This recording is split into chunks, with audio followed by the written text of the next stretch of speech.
Hey everyone, welcome to Dirtying the Frame. As always, I'm Sarah, and this is Asaad.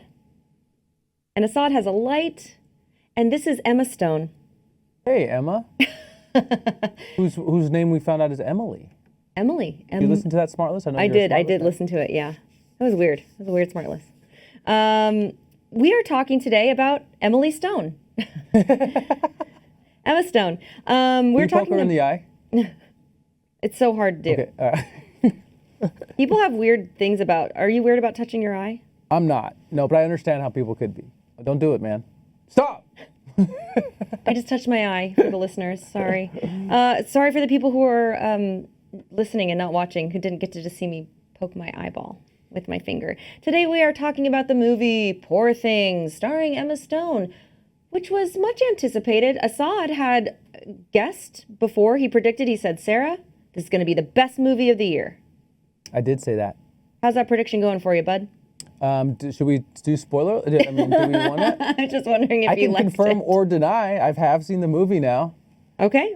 I also had said at one point, well, you know what? Let me save it. Let me save it. Yeah, let's save it. Okay. Yeah. I'm being what? very We don't cryptic. know. Be very cryptic. What are we saving it for? We don't know, but maybe we'll find out. I saw this movie we saw this movie at the Grove, right? The Grove?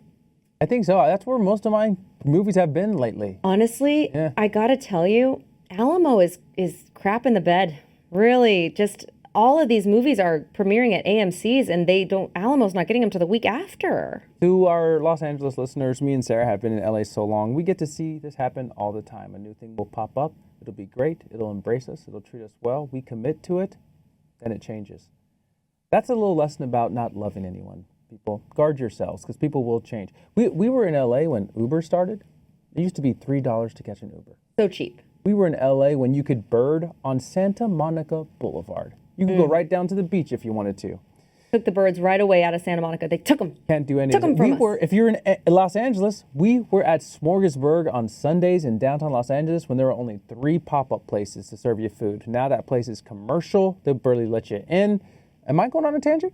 I'm not sure if this is Curmudgeon Corner or white women problems. Damn, am I having a white woman problem? You're having white women problems right now. Oh my God, I do feel like Rosé would fix this. Do you? And it does. It always does. Rosé and a nice PSL from Starbucks. Oh wait, we're into the peppermint mocha era of the year, December. That was nice, man. I feel white women problem. I'm sorry for making fun of you all the time. Do you feel like you should put on a crop top and like some heels and go to Lululemon? No, I do want to see a manager though. I do want to speak to your manager. Guys, I don't know if I've told this story on the podcast, and we're not saying guys, we're saying team. Thank you. Friends, team. Mm-hmm. I went to Lululemon one time. I probably did tell this story on the podcast, to return some leggings that had started pilling. Just in case you were in doubt that Sarah was white. And thank you for that. Super helpful. I returned these leggings and I said, oh, they're pilling on the inside of the thigh. And this skinny little bitch said to me, oh yeah, that'll happen when your thighs rub together. Who amongst us, other than this lovely thin young woman, thighs don't rub together when they walk? Sorry, we have not said one thing about this film yet, and I do apologize, but that was I mean, this was at least 10 years ago, and I'm still mad about it. Still mad about it. But it did inspire Sarah to write her short film, The Hills Have Thighs. It's a scary movie about... Go ahead. That's good. That was good. He's a wordsmith. He's a wordsmith. So this movie, Logline, Godwin Baxter happens upon a pregnant woman who has flung herself off of a bridge. The woman died, but he saved the baby and implanted the baby's brain into the mother's head. And yes, she's not joking. This is the premise of this film. Willem Dafoe plays Godwin Baxter. Mm-hmm. Emma Stone plays the young woman. And Bella Baxter, his daughter. So he explains this very early on in the film, and we basically are watching a child grow up, but she looks like a woman. Yes.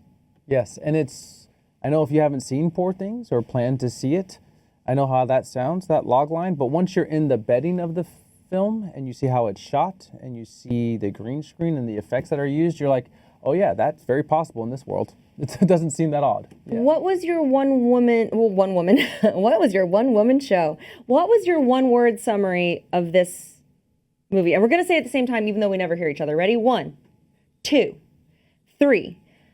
Stunning. Complicated. Oh, stunning is good. I heard complicated. Hey, Yeah, we I did a heard good stunning. job. Okay, all right, we're getting there. We did a good job. I just need to talk a little quieter. Why stunning? I think it was stunning because it was visually very pretty. I really liked the costumes. I really liked the world that they built, and it was really pretty. I didn't know what I was looking at a lot of the time.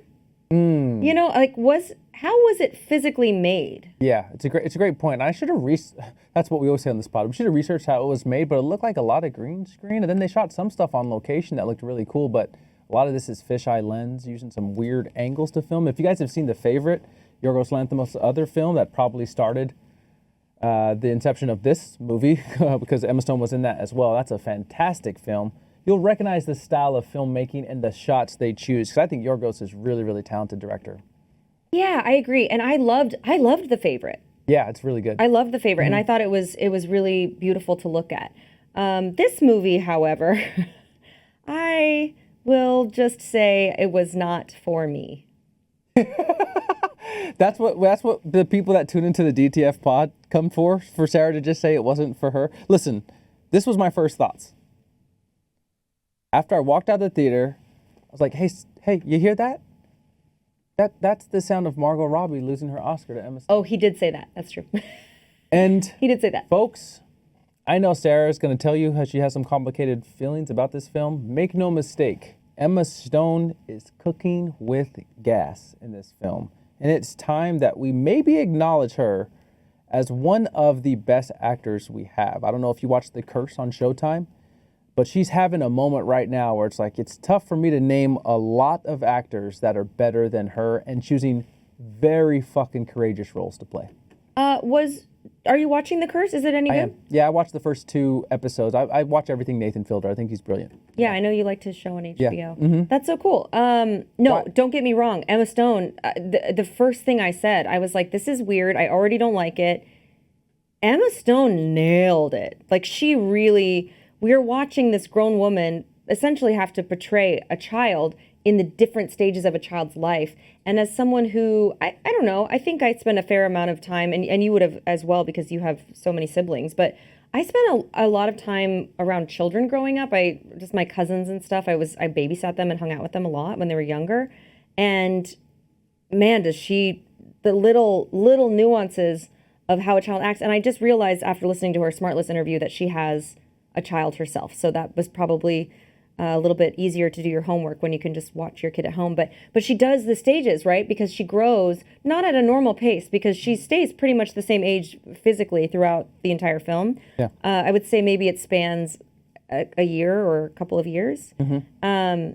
And she just does an excellent job of those little nuances of the childlike wonder, and someone will come in and say, hi, nice to meet you, and she punches them in the face. Sometimes a kid does stuff like that, and obviously it was written, but her facial features and the way that she acted it was really one of the only things that I liked about this movie. That's a bummer. Well, it's good that she had such great performance. It's a bummer you didn't really like this film. And it's kind of similar to how when we were talking about Hunger Games, we really appreciated Jennifer Lawrence when we saw the new Hunger Games. Like, oh, geez. Yeah, it kind of really, once you have a 1-to-1. Yes.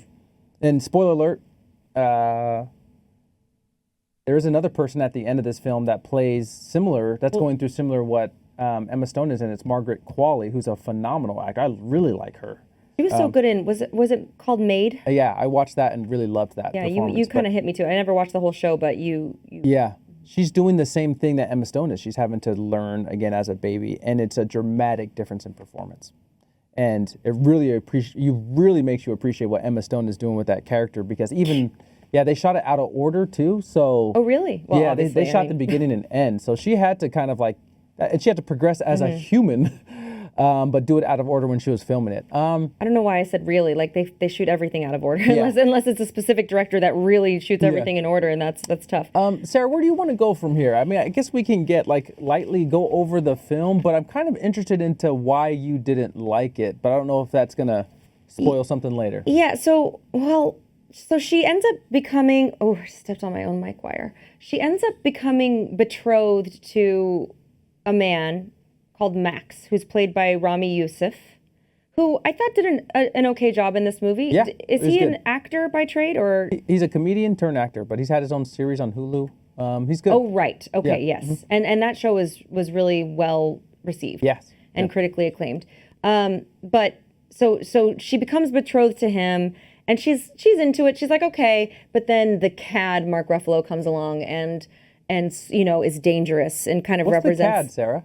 a cad. Yeah. A cad is like in the make me explain this to you, but in the 30s or 40s, he was like the guy with the cigar who would show up and be like, "Hey, see, you're mine now, kid." He's like maybe like a sexy. I'm not really sure what the origin is, but that's kind of my understanding of the word. But he comes along and he plays kind of like the bad boy. Okay.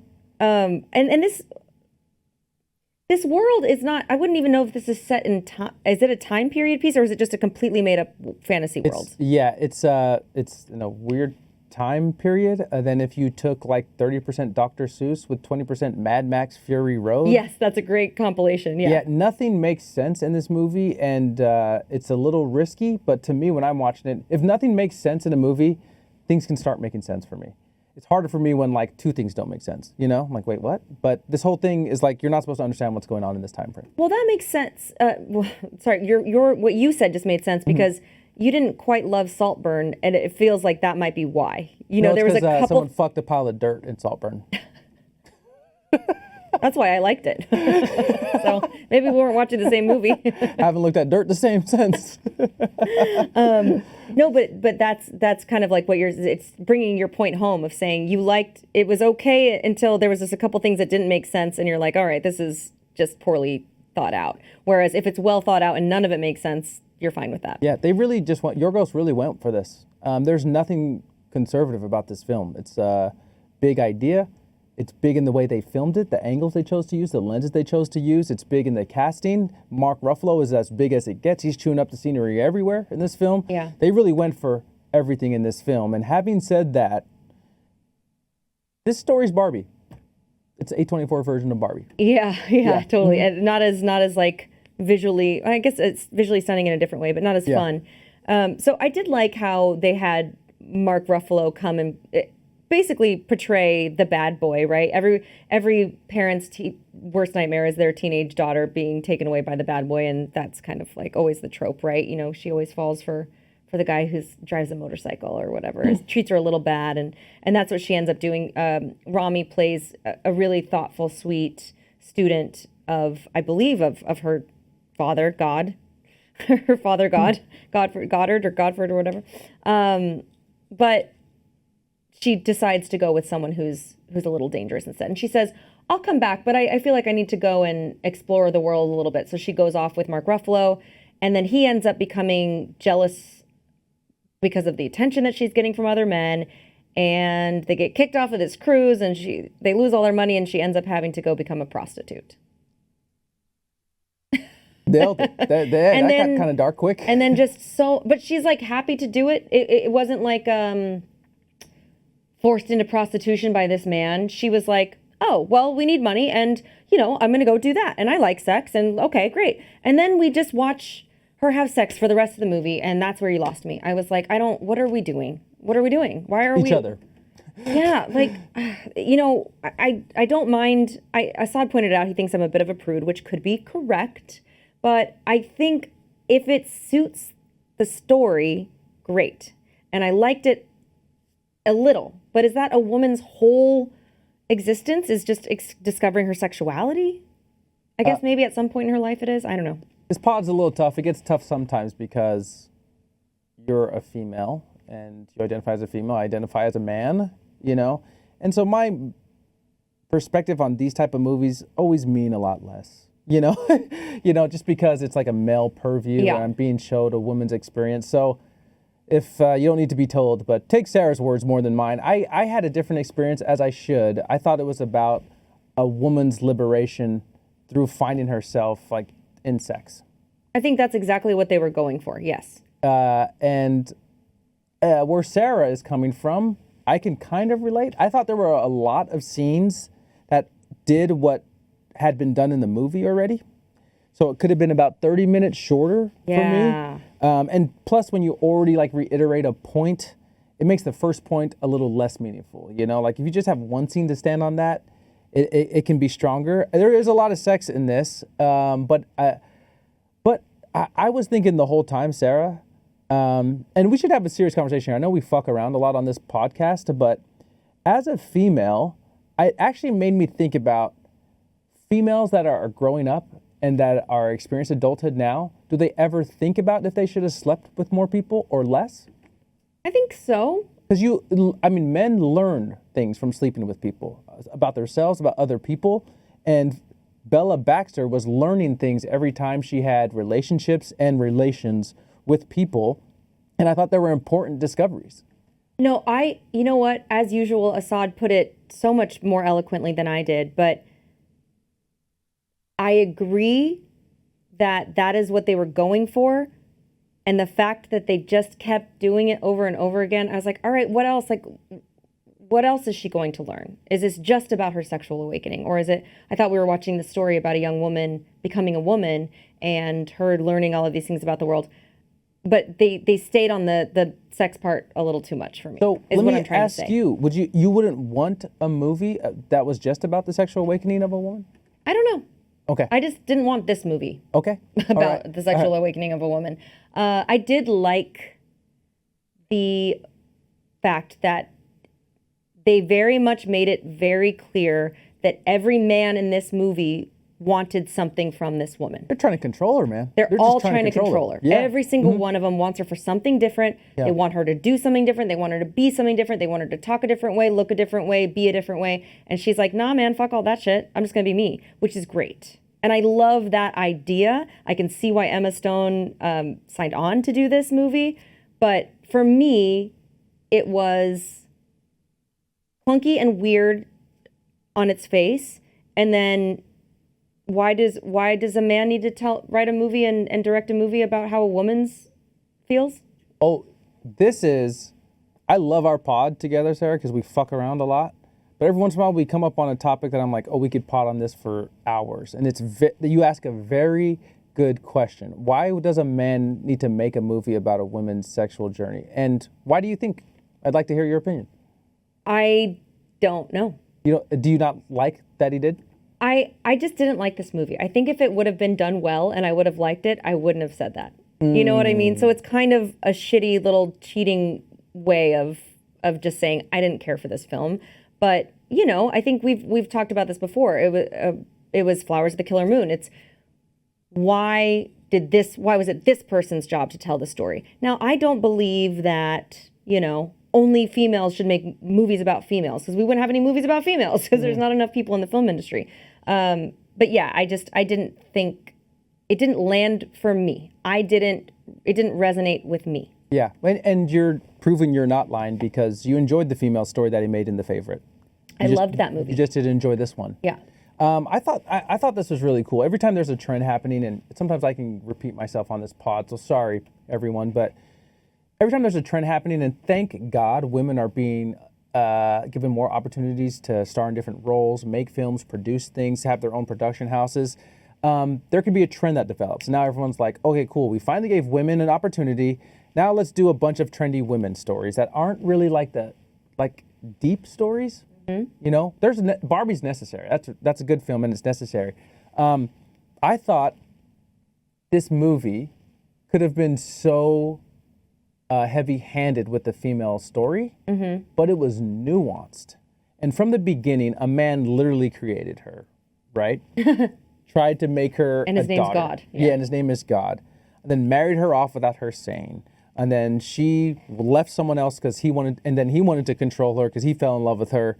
And the beauty of this is Bella Baxter's character is a baby, and they say babies and drunks always tell the truth. And it's funny when kids say it, but when you actually put a baby's brain in an adult's body and they're saying those things, you're like, that means a whole lot.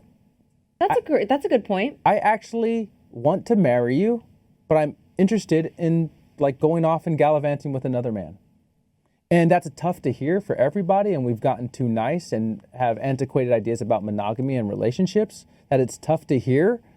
But it's the one thing that's the toughest to hear that everybody can kind of relate to. And she has so many lines like this. Sarah developed a segment in our last pod called Best Words, where we assigned the best line of the movie. And definitely this one is, I have to go punch that baby. Yeah. And we've all felt this way about a baby, unfortunately. But I think it's really cool. Yeah, the putting a baby's brain into a woman and reanimating her is a little weird. But the result we get about her being brutally honest about what she feels, and she's not handicapped by what a woman should say, look like, and it's her turn to speak. I think I got a lot of mileage out of it in this movie. And yeah, the bad part of it was it's a little too long and it repeated some messages. But boy, I thought that was a clever use of having to describe what a female goes to at any point in history, goes through. Well, this brings up another point that we just recently talked about on another pod, but how I'm fascinated with women, especially how we're taught to, and maybe it's just me, but how we're taught to be polite over everything else. So this is a cool peek into what it would be like if you weren't taught that, right? Yes. So not that he's not teaching, not that her dad figure isn't teaching her that, but it is interesting to see her, the no filter part, the just saying what you feel rather than thinking, oh, is this kind? Yeah, and it's a kind thing to say. Yes, and yeah, let me interrupt the only woman on the pod. But the fact that she's only saying the things that she genuinely wants all the time. She's not sparing anyone else's feelings. Right. And women have to do that non-stop because of gender roles and what we expect out of women, and Bella Baxter is not confined by that. And this is what you get. You get a person that's liberated sexually, that's going on adventures, seeing new places. She wants to go to France, I think it was, or I forget where it was, and she's breaking hearts. So then she goes and gets married and doesn't get married. And so, it's just like, if no one really, if we could really understand that this person's only doing what they want for themselves, we'd have a whole lot less judgment.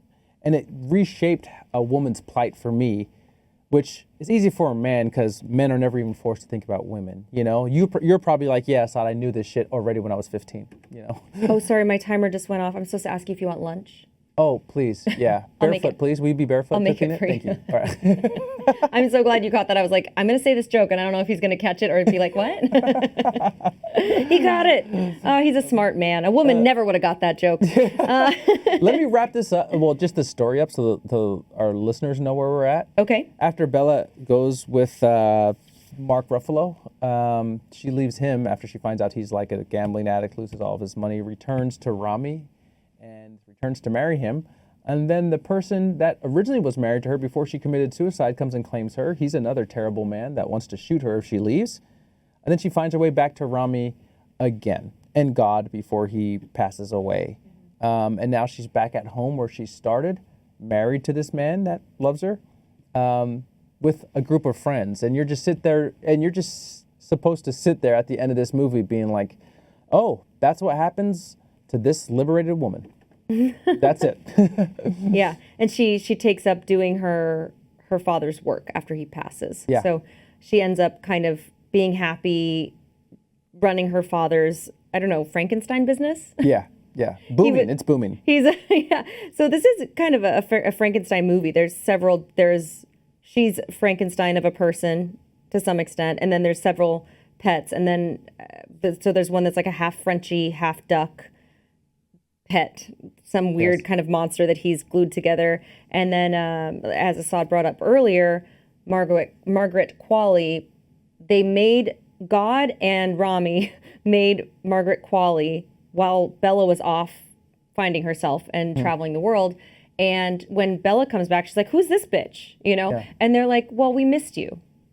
Yeah. What did you think of that? What did that mean? That stuck with me for some reason. And I was like, so they tried to replace her? Is that what they're trying to say? Yeah, I just thought it was very distinctly male.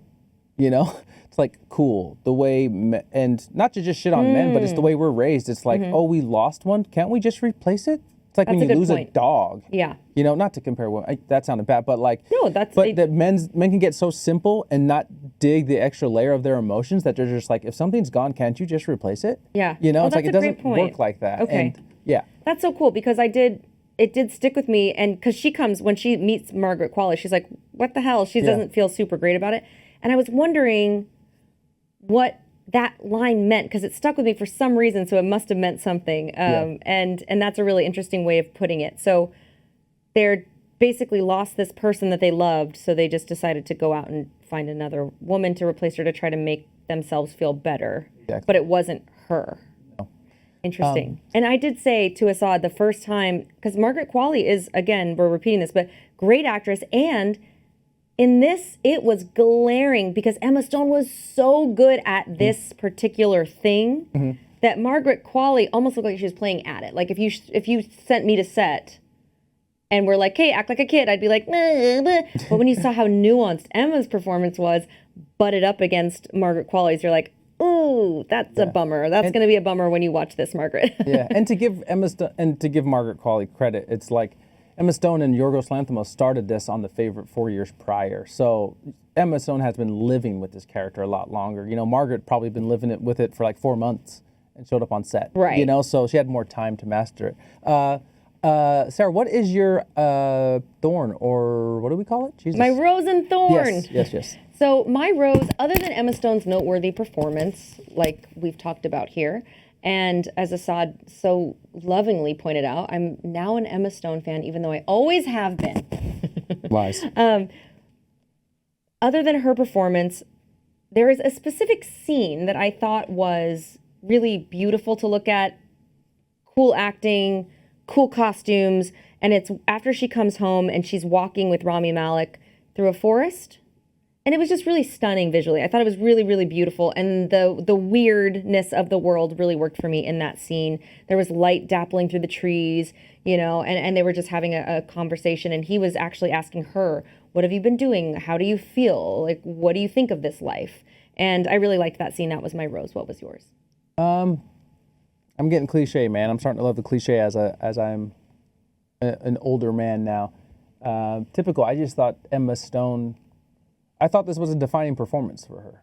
And it's so rare that actors get that, let alone female actors, but she's been on such a heater that it was a really, you know, La La Land's probably like I'm Here and performance, and Poor Things is like, oh, I might be on a trajectory to be one of the best actors of this generation. I just thought that performance was really, really phenomenal. Yeah, I agree. And she, even in that interview we were just talking about on SmartList, she sounded like she was, I don't want to put word into her mouth, but it sounded like she was bummed that she won the Oscar for La La Land, not for something better.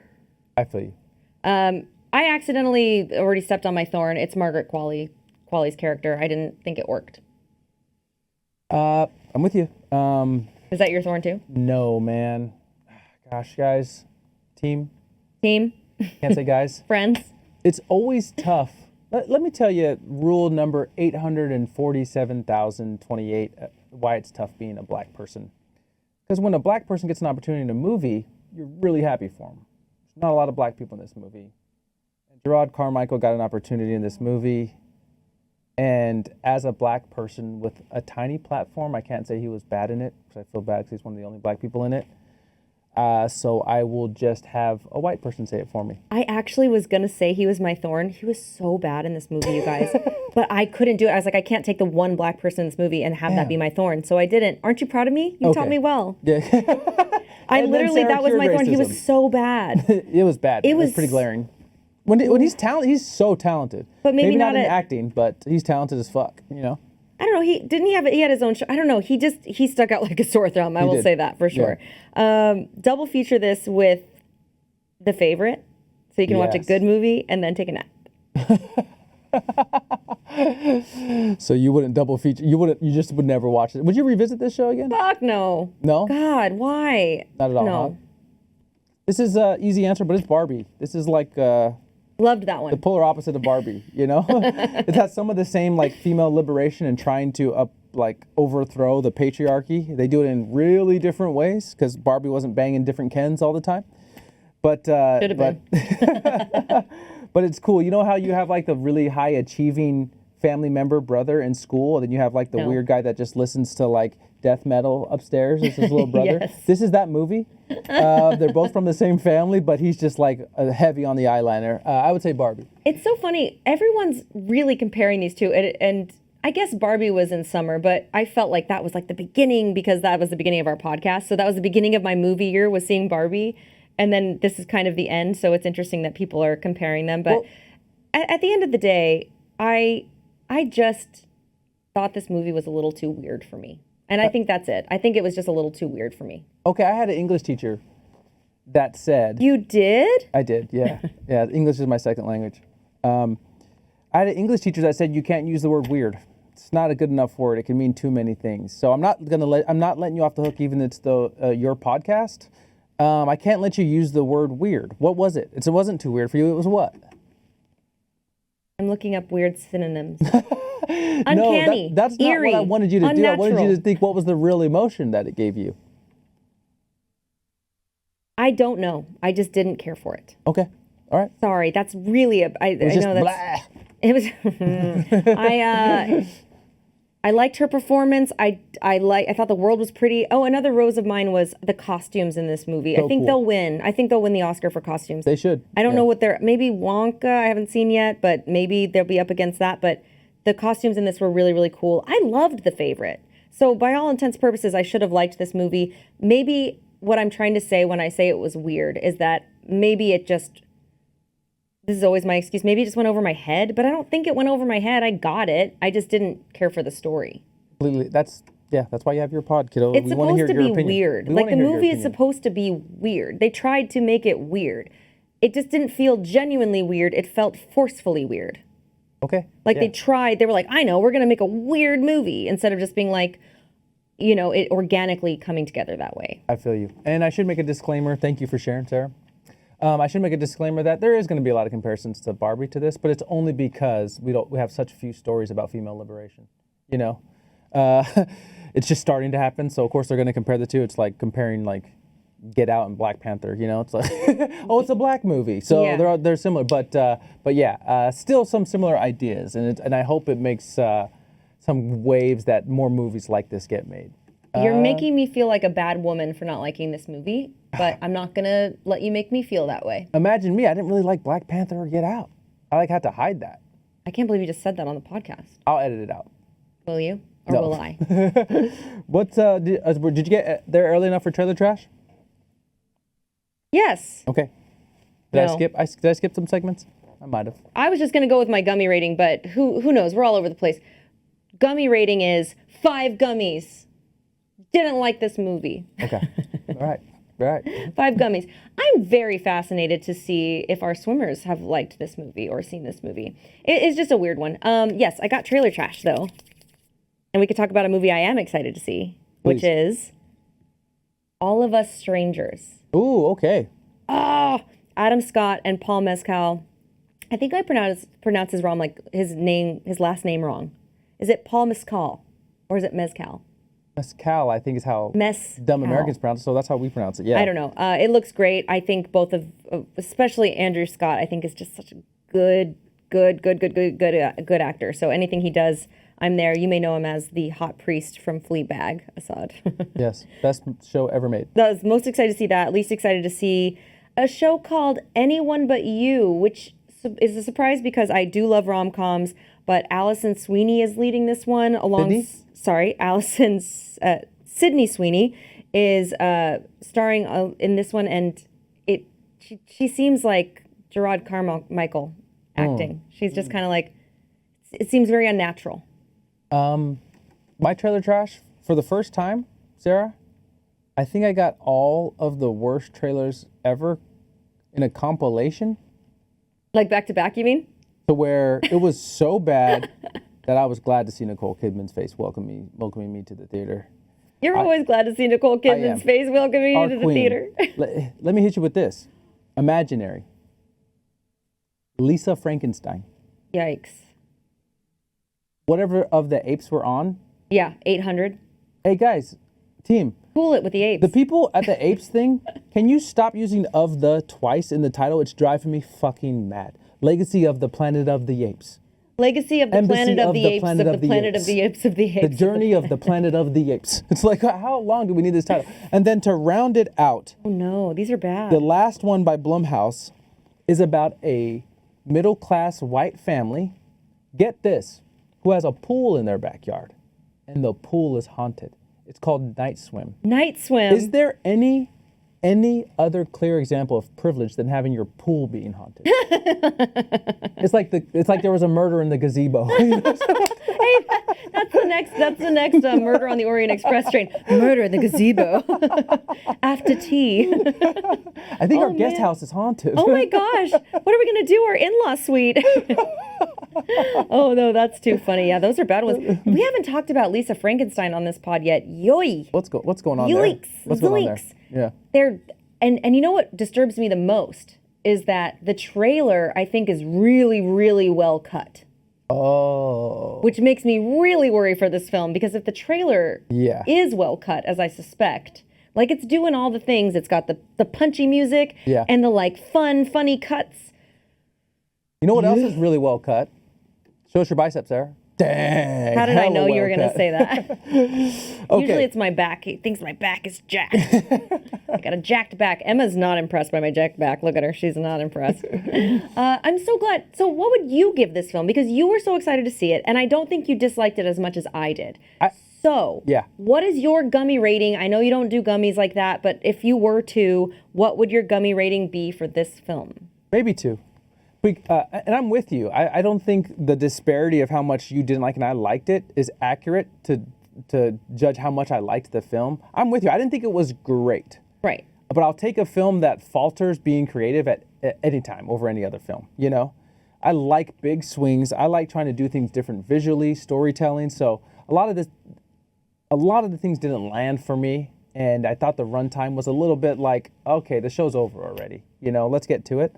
Didn't think it was great. I think it's a decent movie held up by some really strong performances.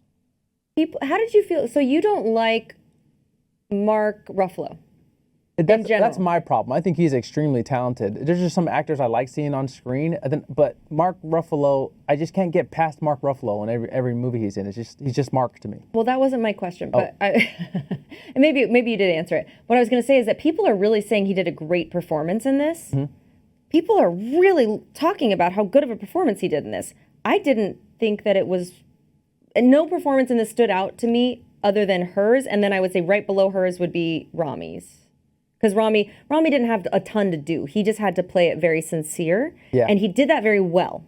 Mm-hmm. So did you think that Mark Ruffalo's performance was good, bad, or you're like, I can't see anything other than Mark Ruffalo? I thought he was good in it. I just can't see past Mark Ruffalo. You know, okay. to me, this is a perfect utilization of Edward Norton.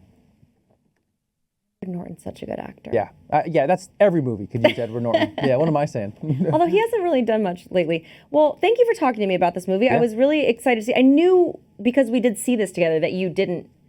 I didn't get a vibe. We didn't really talk about it a ton after because we tried to save it for the pod. But I wanted to like it more. I got a vibe that you were kind of bummed because you were really excited. Which Yeah. I don't know if you do the same thing I do, but my issue going into these movies, if I go in with zero expectations, usually I'll like it. Yeah. And so I thought I might like this because I didn't think I was going to, but I proved myself right, unfortunately. Any other last words before we sign off about this beautiful woman's face? Yeah, we've been doing a little thing here on the pod where, like Marvel, if you stick around after the credits, there's a little surprise ending. Are we doing a stinger today? Yeah, do a stinger. We're not doing it. Don't say we're doing it on the pod. Like, you just did it. You did it by yourself. And we don't even know, like, did anybody ask for it? Let's do the stinger. He wants to do the stinger. Okay, do the stinger. You made me feel dumb. Okay, no, I'm sorry. I'm sorry, Bella Baxter. Thank you guys for watching. Thank you especially to our swimmers and our Patreon subscribers. And now you can listen to us on wherever you listen to podcasts. So if you can't watch it on YouTube, listen to us, leave us a review. It will make us easier to find when people search for movie review podcasts. Thank you all for joining us. And don't stay tuned for a stinger because we're really signing off this time. Bye, everyone. Oh, that's the stinger. I made Asaad sad. Bye, everyone. Thanks for tuning in. Wait, are we doing a stinger? No. I'm sorry. I love you guys. Sorry we made Asaad sad. Bye.